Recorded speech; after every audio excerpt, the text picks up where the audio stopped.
Hello, Grace family, and welcome back to our midweek check-in.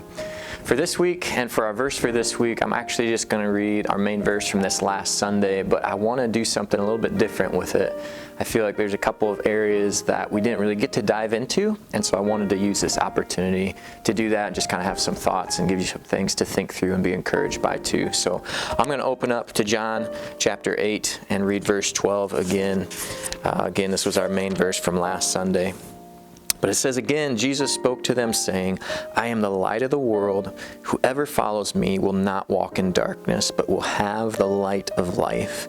And it's that last phrase that I really want to focus in on today. That if we follow Jesus, because he is the light of the world, we have the light of life. And so a couple things to kind of think about for today. On a personal standpoint, we have the light of life.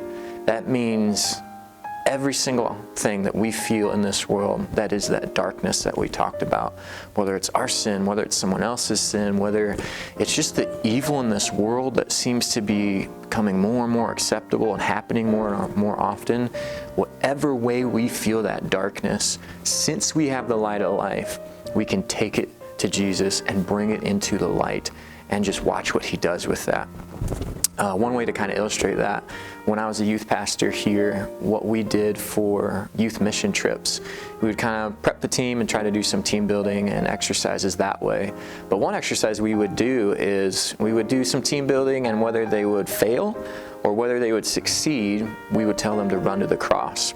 So we'd have a physical cross somewhere on the campus, and as they went through these exercises and failed, we would say, okay, run to the cross. And when they finally, after X many times of failing, would succeed in it, we'd say, okay, run to the cross. And so we were trying to get them prepared for no matter what happens on this mission trip, because we all know we can't predict that. Whatever happens on this mission trip, we need to have that response and that DNA inside of us of running to the cross in all circumstances.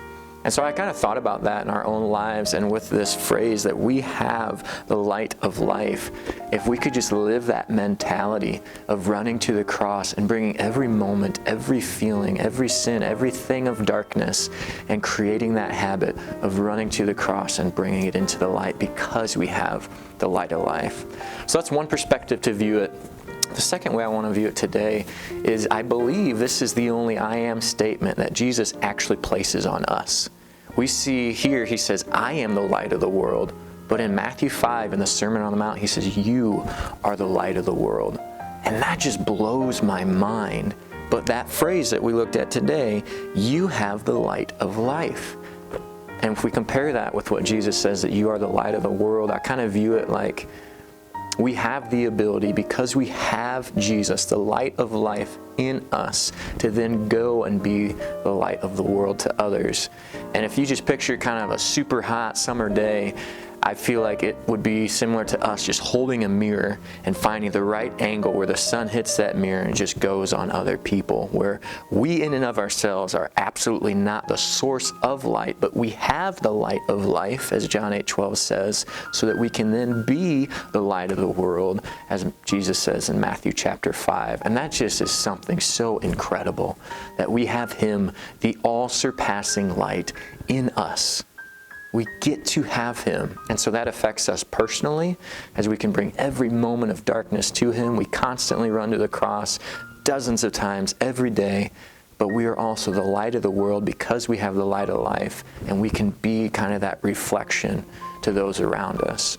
And again, that's a reminder of our challenge to share that truth this week. I guarantee God has placed so many people in your life who are living in darkness.